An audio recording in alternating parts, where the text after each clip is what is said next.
Lisa Treacher. I've owned this gym now for 5 years.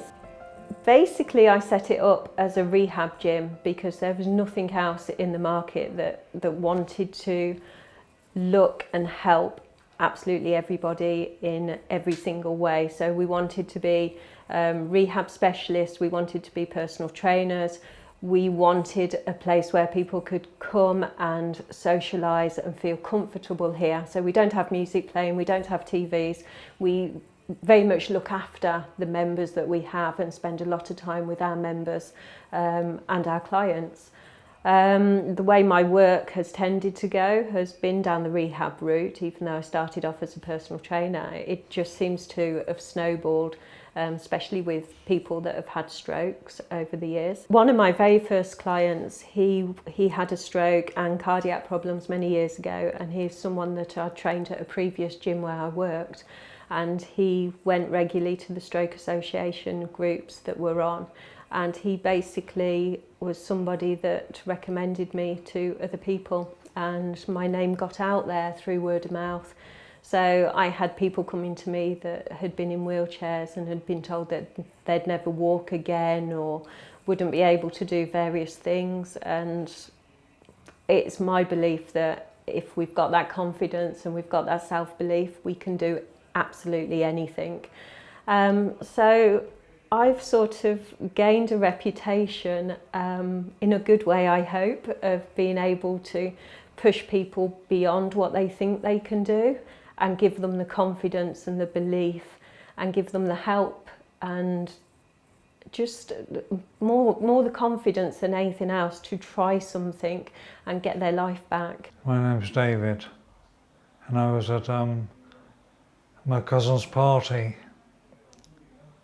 a year ago, and suddenly I had the stroke, and I didn't know about it. And the next day we had the ambulance to take me to hospital. He was the hardest on a psychological level. You know, he didn't want to be here. And even a few weeks ago, I said to him, I can't train you while you're like this, you know, and I said, give me 3 reasons of why you're happy to be alive. And it took him forever to come up with his wife, his cat and his gardening. And his homework was to go away and come up with 7 of the reasons. And he came in a few days later and he came in and he's like, I've got 7. And his whole energy had uplifted, and it was massive, the change, because he's someone that is so down there.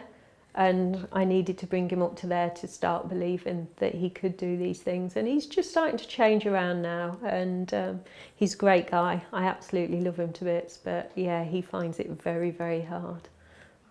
I always used to be falling over one time. But, you know, I'm all right now. So that's basically what it is. It's confidence and balance and that type of thing. He was a very physical guy, you know, he was a builder and, you know, he loves his gardening. So to be able to garden again and, you know, it's huge for him. About 7 years ago, it was our daughter's birthday, and we went out for a meal, came back in, and I put the kettle on for a cup of tea, and suddenly felt strange. And sat down, and that was it. I had a stroke. I whipped off to hospital, and I was in the JR for 2.5 weeks, and then went to Wallingford Community Hospital for 2.5 months. They didn't really have much physio. We had a bit at hospital, but I went to the day hospital, and they had a bit there, but nothing much at all. And friends came and walked with me a few times a month. That helped. But you need somebody to push you out of your comfort zone. And then I saw how well some friends had been done with Lisa. And so I came here. Winifred, she came to me, I don't know how long I've seen Winifred, over a year now maybe. Told me that she could walk with a frame. So I always believe if you can walk with a frame, you can walk with a walking stick. If you can walk with a walking stick, you can walk without a walking stick. So that's the way I went with Winifred. She only lives down the road, so I spend a lot of time at her house, getting her to do normal things like the tea making, like just walking around. She's got a shop next door to where she lives, so we've been out into to the shop and doing normal things like that. So with Winifred, it's building the confidence more than anything else. She's got the ability there, but because she's been in a wheelchair for 7 years and been told that she won't ever get better, that's what she's grown to believe. So it's psychologically, it's changing that around and showing her that she can do it. I couldn't control things properly. I couldn't walk properly, but I passed the tests. I walked up and down steps and made myself cups of tea and that sort of thing.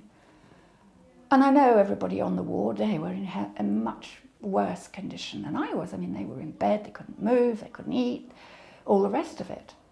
Yet there I was in a ward with all these people. And, okay, discharged back home, lucky to be home, I guess, in the way that I was. But not really knowing quite how to go forward. And then I was told about groups, and I'm not a group person. You know, I want somebody to sit down with me for 10 minutes, for heaven's sake, just tell me what the heck I do to get myself better. And it just wasn't there. I went to see my GP, and actually, through my GP, in the end, is how I found the way through. Jane came to me 2 or 3 years ago, I think. An amazing woman. Strength of character is huge. She goes at everything. Everything I ask of her, she goes for. She's in a lot of pain a lot of the time, but you just see her getting stronger and stronger each time. Before I saw Lisa, it really looked like I would be down to holidays where a hotel would have to be in the centre of the city, and I could always get back by taxi or something because I wouldn't be able to walk that far or whatever I could do. I mean, it looked like life was going to be rather curtailed. I couldn't ride a bike, I had to get an automatic car because I can't do the pedal on the clutch. There would never be any hope of doing lots of things as I saw it. I'd always been active, I'd always travelled previously a great deal, and those things looked like they were closing down to me. So when I got to see Lisa, and now, actually, I'm about to go off to Burma and Australia for a month's holiday.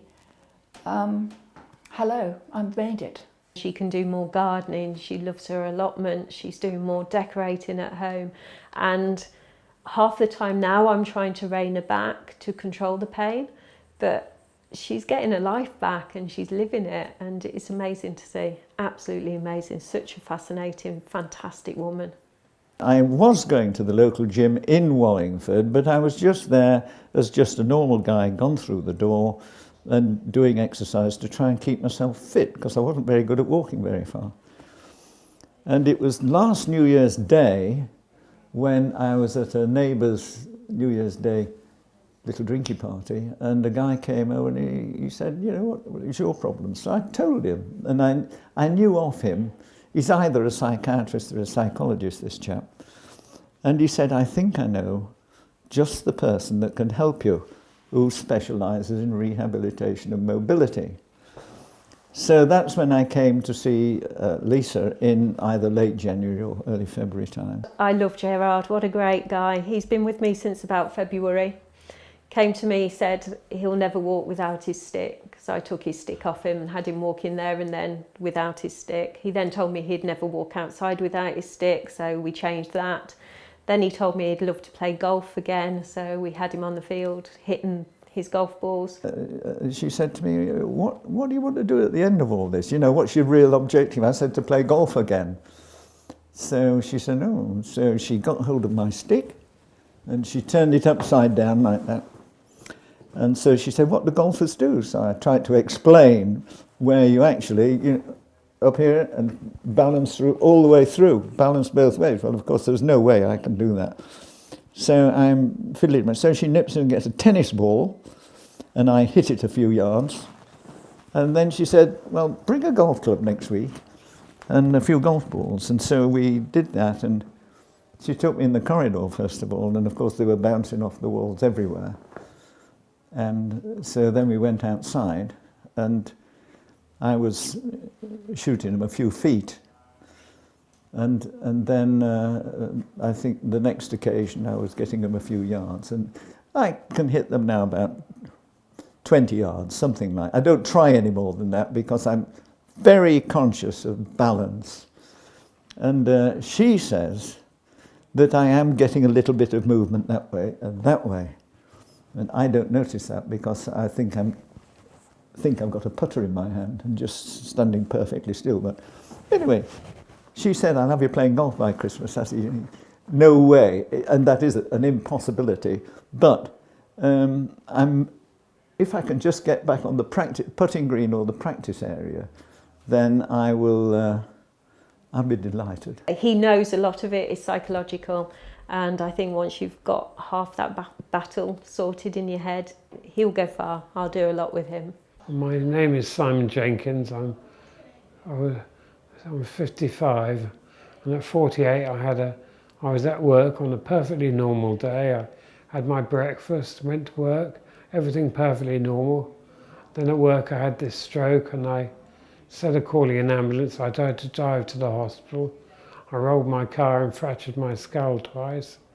In the end, the air ambulance took me into the John Radcliffe, where they had to cut a hole in my head to relieve the blood pressure.